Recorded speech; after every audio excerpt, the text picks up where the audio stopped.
Hello everyone, and welcome back to Gaming with Ben Marco. This week, I've got another really hard game, because I can't seem to get enough of these for some reason. Dark Souls 3, from the makers of Bloodborne. So this is going to get a bit violent before the show's over. Just warning you. So let's go. First off, as with every single game of this type, the first thing I'm going to talk about is the difficulty. And I'm quite glad to say the difficulty is very much intact and still there with no problems. This is not an easy game by any stretch of the imagination. Most of the enemies in the game can and will kill you quite easily.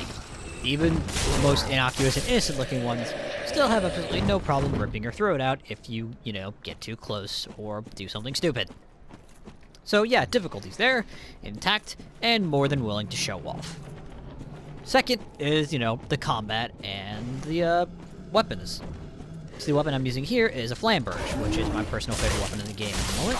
I've been using it for quite a while, and I intend to keep using it, because it's my fighting style.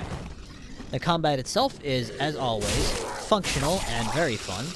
It's heavy, so you can easily feel, the impact from your swings. You can easily, feel what you're doing. And it feels like your weapon actually has a lot of weight and a lot of impact to it when you do manage to get a solid hit in. So, that's always nice. Ow, go away, stupid dog, please. Hurt. And there's also a great variety of weapons in the game. Again, the using right now is a flamberge, which is a kind of greatsword that you can pick up from a random enemy drop. My other weapon, for example, is a crossbow. For range attacks, because being able to attack enemies at range can be quite helpful. On the other hand, I have a fireball, because, well, fire. I just like having magic. There's a whole bunch of other weapons you can find, too. You can use a pair of daggers, a single dagger, straight swords, a smaller sword here, dual swords, whips, bows, arrows, chimes, shields. This giant hulking mass of metal that claims to be a sword, but it's really more like a giant piece of metal stuck on a hilt. So yeah, that's a fun weapon. I don't use that often because it weighs a lot, but it is quite effective. And next that I would like to talk about is the exploration. This being a Dark Souls game, you have to explore. The game's not really going to tell you where to go. You have to find it for yourself, and the very few times it does tell you where to go, it is at best vague and not very descriptive. So, I hope you like figuring things out on your own, because you're going to be doing quite a bit of it in this game. Not, well, yeah, probably don't play if you don't like doing that. This game likes doing that a lot. Now, as much as I like this game, I do have to mention the downsides. Well, downside. I really only have one major problem with this game, and even then it's more of an annoyance than an actual problem, which is there is no map, at least that I've been able to find. It's an exploration-based game, we're required to remember all these locations and where you have to go without a map. Yeah, that's a bit of a problem. It's not, is it going to discourage me from playing the game? Hell no. Why? It's fun. Frankly, it just gives me an excuse to go back to old areas.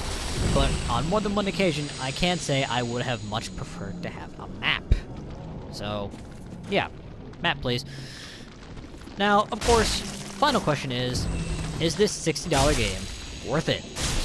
That is the big question. And in my opinion, yes.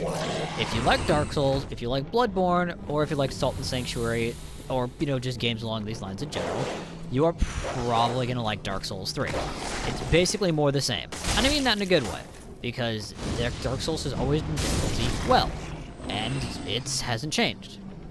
It still has that difficulty, it still has that edge. If you don't like that kind of thing, I'm not even going to say, try a demo first just to make sure. I'm going to say you can safely avoid it, because if you didn't like the previous ones, odds are you're not going to like this one. It's more of the same. Just hard, difficult, and very challenging, and, well, just generally, no problem trying to beat you into the floor. So, yeah. If you don't like them, you can safely avoid it. Anyway, thanks for watching, everyone. As always, if you have a comment, just email me at bengamer24@gmail.com. Thanks for watching, everyone. See you all next time.